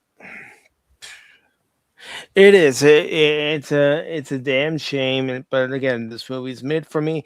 However, as I've been saying, if you guys want to watch part of it, just like how we did with Superman, I don't know. Some people had already seen it, and I hadn't seen it, and I was curious about Superman. And we watched it, and one of my biggest gripes was it didn't give you a single moment to breathe when you needed those moments to breathe. Yeah, well, that's important. Mm-hmm. Well, I saw that you said that you're going to have Tom Connors on with you on your Rumble channel to talk about the 1987 Masters of the Universe. I didn't see anything else pop up. No. And I do want to say hello to Tim. How are you doing, brother? Tim. Yeah. So Tim, just whenever you say you're a super fan of this, unfortunately, it's gotten to the point now. It's like, what do you know about this? What do you know about these characters? Mm-hmm. What else do you know about this? And again, this is where I say, if you're going to be writing for an established property like Masters of the Universe, directing for said property, then you go into the vaults of Mattel, you say, I want all your books, all your resources, absolutely. all the character bios. Yes. Because I want to get this right the first time. Because, and other people say, oh, people wouldn't come anyways. I don't know. If they didn't see that in the trailer, any of that Earth stuff, and it was all on Eternia, who knows? Who knows? Mm-hmm. You start seeing that, you're like, oh, shit. All right. These guys aren't fucking around, are they? Okay, I like this. Let's go. Yeah, let's go. But again, what starts killing it for me And it also killed it for me, not just with Superman last year, but when Thor Ragnarok came out, it's the joke upon joke upon joke. Mhm. I like All I right. like to All right, laugh. Don't wait. get me wrong.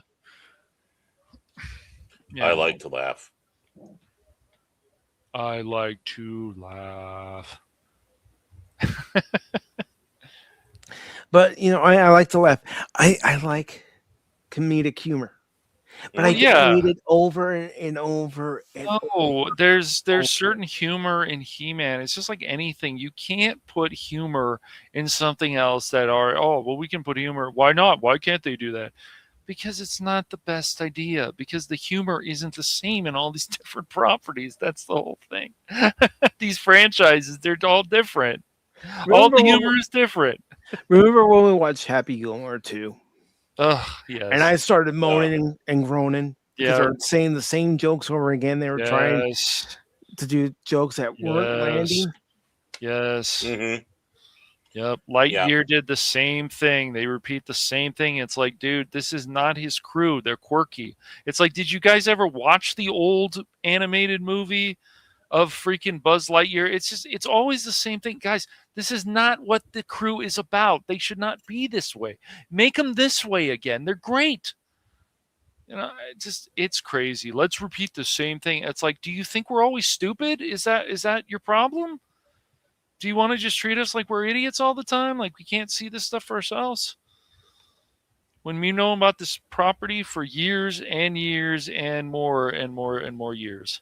When you've been with this property in one way or another, even if you weren't collecting the new figures, you still see something from this toy line, from this IP, and you still remember the characters' names.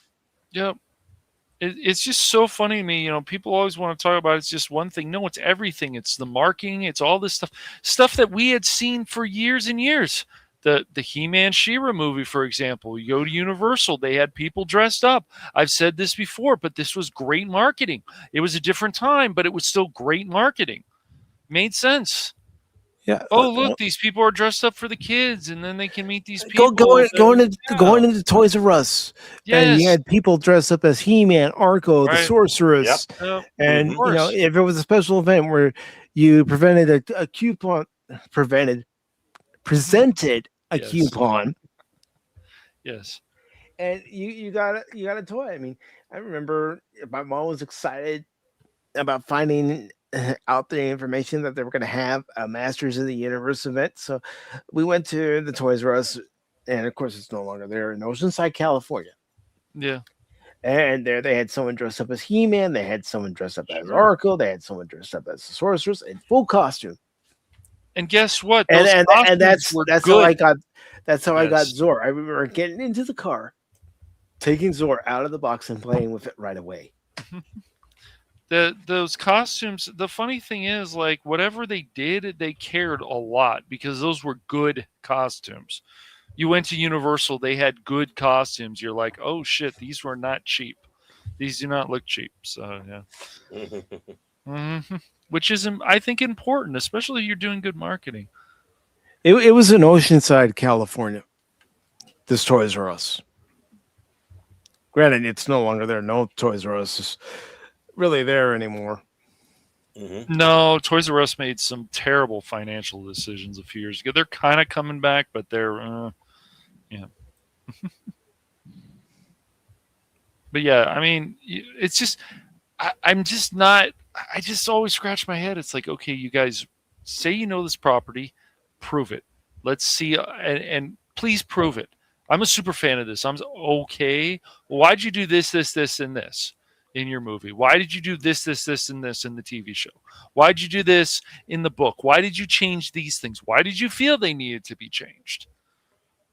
Yeah. There are things, especially with established lore, long-standing established lore from a franchise. I know for the promotional material for this movie, they've been saying 40 years, 40 years, 40 years. They even got the years wrong in the promotional material. It's 41 years. 41 years. Mike should have been in charge. Masters Hey, of Mike, the Universe pay him now. has been around. Pay him now.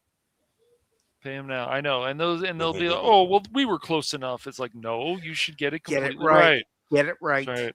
the first time. That's right. It's And like I if keep you- saying, yeah. if I'm writing a Masters of the Universe based story, then I want access to all that material that is available. Yep. So I can, look at it, find out what Mattel will let me do, won't let me do, but also as a writer, and I know this would ruffle some feathers, say this has to be in the story as it originally was. I am not going to deviate from the No. story. I'm not going to tell a modern version of this No. story. It has to stick to what was originally established. You Right. know what He-Man originally was? A barbarian. Yep. And the There, and the funny there thing- was no Yep. Adam Of course. Yeah. part to it. Right. He Well- was a barbarian. It wasn't like Bruce Wayne and Batman. It was just He-Man the barbarian. Mm-hmm. He-Man. Mm-hmm. Come! I will Well, hear the and- lamentation of the women. and- Come here, Teela. and then you get the people. It's like, well, we've seen this story already. Find something new. Okay, then you could do a connection with some of the stories we haven't seen within the universe. Wow, what a concept! Yes, in this movie they do give a little bit of backstory about the power of Grayskull. But I mean, you could have started off saying, this power has been wielded for That's centuries, right. That's from right. one ancestor to another. Because remember, this is all part of Adam's lineage. I mean, for me, I would just how good that recent. Well, I won't say it's that recent, obviously, but the It's 2002. still of the century, right. Still of the century. That's true. The 2002. So where that ended, let's continue with a movie of that. Oh, let's bring in the same people who worked on this. Oh my Cam God. Clark, who Is that voiced money? Yes, that's money. Cam Clark, who voiced Adam He-Man, is still alive. Yep, Yep. of course. Gary Chalk, who was Man at Arms, is still alive. Just do that and bring those people Unfortunately, on. Linda Gary's not with us. Yeah, I and think Linda somebody- Gary, who was Teela in the Filmation series, Oh yeah. unfortunately she passed away. Mhm. And there are other people from the Filmation series who have passed away. John Irwin, in particular, He-Man Adam. I mean, you still had Ellen Oppenheimer. I mean, like I said, with how little Cringer was actually in this movie, you Yeah. can't tell me you couldn't have brought him back as Cringer just for those few lines that he recorded. I know he's retired, but still, He as would a, be as a happy. nod to the fans, Mhm. because he still Mhm. gets asked about He-Man to this day. He still does a version of his Skeletor impression to this day. Yes, it does sound a little different because he is older, Right. but you could still hear it. It's so crazy to me. Like, let's make this less. Let's do this. Okay, you have a 2.5-hour movie, and once again, you guys really want to make the He-Man fans happy. You want to make buco bucks. I would have just continued wherever the hell the 2002 series left off. Just do that and make a movie of that, and bring in the same people. And I'm sure it would have kicked some serious ass. Mike would have been like screaming in the seats. He'd be like, "This is it. This is it right here. This right here." Again, hearing the Hand me the orchestral sword. hearing the orchestral version of the original theme that was written by Haim Saban and Shuki Levy, who would also later be famous for Power Rangers. But hearing the orchestral version of the original theme, it did bring a smile to my face. Of course. Dun, dun, dun, dun. Yeah, I'm sure that was amazing. Da, da, da, da, da, Dun, da, dun, dun, da. dun. Yes, Alan Oppenheimer is still alive. He is. Quiet, fish face. Yes, because Alan Oppenheimer, the voices that he did in the Filmation series, Merman, Skeletor, Man at Arms, Cringer, and several other characters. I mean, even the characters he voiced in Transformers. You had Warpath.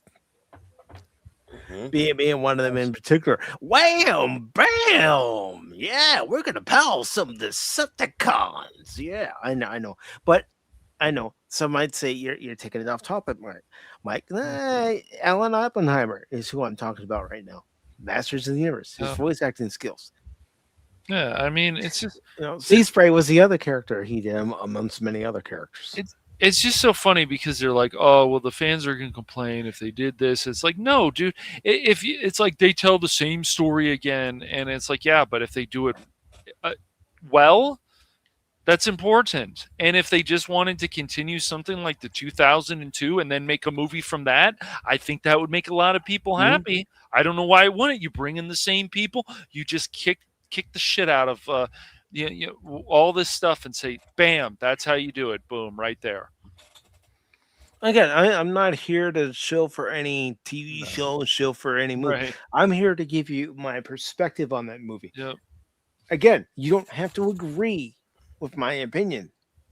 I'm not asking anybody to agree with my opinion. I am just stating my opinion from what I saw of this movie. Yep. It's neither correct nor incorrect because everybody interprets something differently. That's right. Yep. That's something I've learned as I've gotten older. Not everybody's going to see it through your lens. No. They're going to see it through their own lens. This movie already's got a couple check marks against it. No battle ram. I don't know. That's uncalled for. I hate it already. It sucks. Well, some of the vehicles were very cool in He-Man. Oh, I know. Yes, they were in a lot of shows. There was a lot of heart and love and all kinds of stuff put into these things. People really gave a rat's ass, and all the people who worked on it just, including He-Man. I mean, they wanted all. I mean, the whole thing was, the toys. You get cool toys, and you get to watch a fun show, and then whatever. It's like it just makes sense. But a lot of people nowadays don't want to make sense about anything. I don't. Yeah, get a home from school cash. Yes. Grab my Masters of the Universe figures and the vehicles I did have, and try to reenact what I just saw in the episode, or as the episode's going along, play along and because while wearing his He-Man underoos. Gosh, maybe I had them, maybe I didn't. That's I think that answers that question. But. No, it's just the people who are taking over these toy departments, all the stuff the way that they grew up is like they wanted a new generation to experience the love that they had. That's what I feel. There's nothing wrong with bringing in a new generation to love already established franchises. Exactly. It's not but wrong with that. Just like Baron had said, one of his therapists used to play with her dad's Masters of the Universe figures. That's how it should be done. It should be passed down from one generation to the next generation. Mm-hmm. They may not have the same affinity for those toys as you did growing up, but at least you can teach them about it and say, yes, this is what I played with when I was growing up, and this is why I loved it so much. I mean, heck, one of the people that was in the auditorium with me, he was a husband with his wife and kids. Nice. And I overheard him say, oh, man, I'm so glad I got this Castle Grayskull. He was so excited about having that. That's awesome. Yeah, it's that feeling that you used to see from people. It's like, oh, man, I went to the convention, and when you would watch something, it doesn't matter if it's a comic book movie, there was just that feeling of, wow, I can't really say I hated this. This is really good. But once again, it's also the people who worked on it, the people who were involved in it.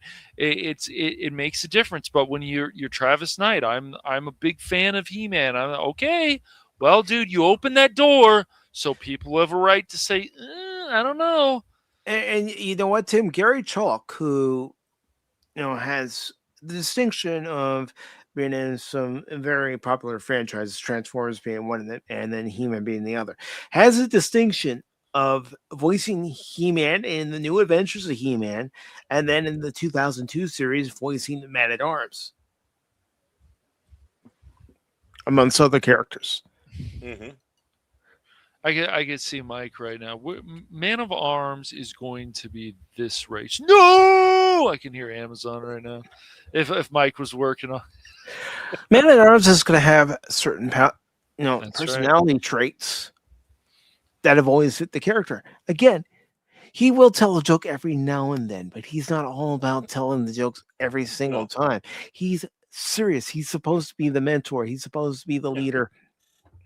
And it can be dry humor too. I Mm-hmm. mean, it's appropriate kind of dry humor and for the situation, but he's not a jokester. No, he's not.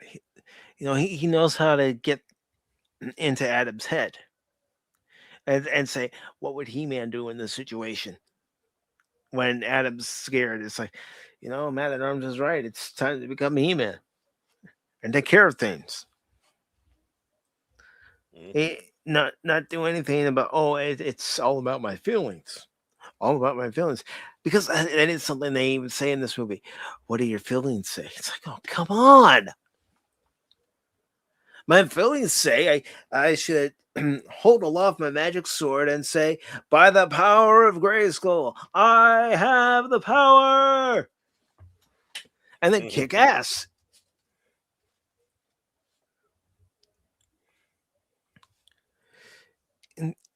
And again, it's that Marvel humor that was inserted into the movie. I'm just over that Marvel humor. Yeah. What they think is witty banter. Mm-hmm. So, does anyone else have any other questions before we wrap this up?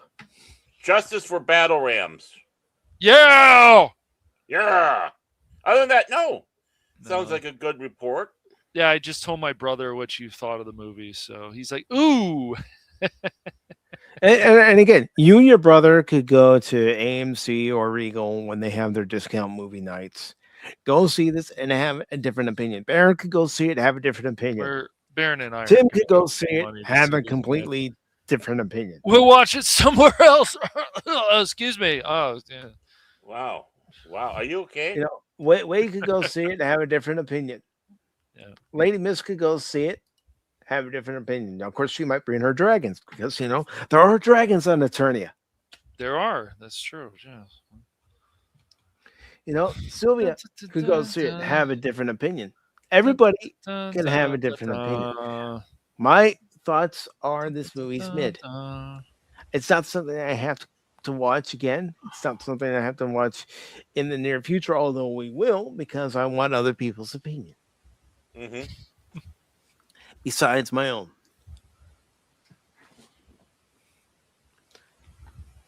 So before we get out of here, do one of you fur-faced booms or dimwit adults have anything to say or promote?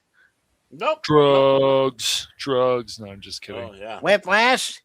Knock it off. Dare to keep kids on drugs. Yeah, man. Yeah, man. So good. Woo! So, again, if you have a different opinion on this movie than me, I'd love to hear it in the comments. If you feel the same way I do, again, I'd love to hear it in the comments. I would love to hear feedback from people. But this movie is mid. It does not have the power. It's unfortunate. Yes. So, just to let everybody know, we will be back tomorrow with your third edition of Pop Talk for the week. Wow. Yeah, it's a lot. Although, in total, it's the fourth Pop Talk for the entire schedule. Well, yeah. Well, I mean, the whole week. I mean, Sunday, Wednesday, today, and tomorrow. That's 4, man. I know. Well, why do you think I said that, Baron? Why do you think I said that, you fur-faced? Well, you started with be careful. 3. Be careful. I may just make you into a blanket for my throne, you dimwit adult. As long as Evil-Lyn lays on me, I'm happy. But you said 3 in the beginning, and it's like, no, we got 4. I corrected myself, you adult. No wonder why you boob. No wonder why the only thing you get is a plastic Castle Grayskull. Tell you. Shut up! I can hear you use that, man. You should You should send roses to the sorceress, and maybe she'll let you in there. Hey, how you doing, Sorceress? How you doing? What's up? So, nice place you got here. Mind if I stay for a while? Oh, you do. Oh, you okay? I'm leaving. I get the hint. Meanwhile, I got Evil-Lyn laying all over me. So okay, happy. Just don't piss her off. But you sure you guys don't have anything you want to? No, I got nothing more to say. No, I just came right in here now. for He-Man. You know. That's right. Well, I appreciate you guys doing that, and of course, I appreciate Lady Miss stopping in. You know, Tim stopping in, of course, Wade stopping in, and Sylvia stopping in. And I understand why other people didn't tune in. They don't want to hear the spoilers. I get it. They want to see it for themselves, or some people just don't give a flying fuck about Masters of the Universe. I get that too. Mm-hmm. Hey, you know what? Some people could have gone to see Scary Movie. Yeah. Yeah, I hear mixed things about that too. I think in this day and age in Hollywood, you're going to get mixed reactions to a lot of movies. Oh yeah. But I do invite everybody to join us tomorrow at 6 p.m. Eastern for our Spider Noir watch party for episodes 5 and 6 of that series, which I think is excellent so far. Woo! And then Saturday Very will be episode 29 of The Adventure Continues, a Star Trek discussion where I will be watching and discussing with all of you the episode Q List from Deep Space Nine, Season 1. And then this Sunday at 4 p.m. Eastern, because the movie is about 4 hours and 23 minutes long, we are going to be watching the final of the Lord of the Rings trilogy. And there will be a 10 to 15 minute intermission at the halfway point. I'm not going to have us all sit there for all 4 hours, 23 minutes. I'm certainly not going to do that. I'll probably even be getting up even after the intermission just to stretch my legs. But everybody, thank you for tuning in. Again, if you have a different opinion, please leave your opinion in the comment section below. And, we can converse and, go see it for yourself. Ultimately, that's what we should all do when it comes to movies and TV shows. Go see it for yourself. Form your own opinion. And until next time, everybody, remember 2 things on Pacific414. One of them being, I'm not just a baseball guy, I'm an all-around guy. And number 2, when I'm playing a game, don't ever give up on me in that game, because just when you do, you might miss something. And guess what? We all have the power to make our own opinion. You got the touch. You got the power. I have the power. You know what? I'll play it for a little bit before I play the outro. I mean, I started it earlier, so I'll play it again.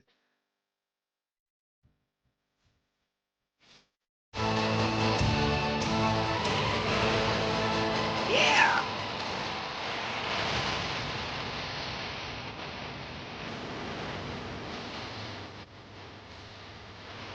Autobots, transform and roll out!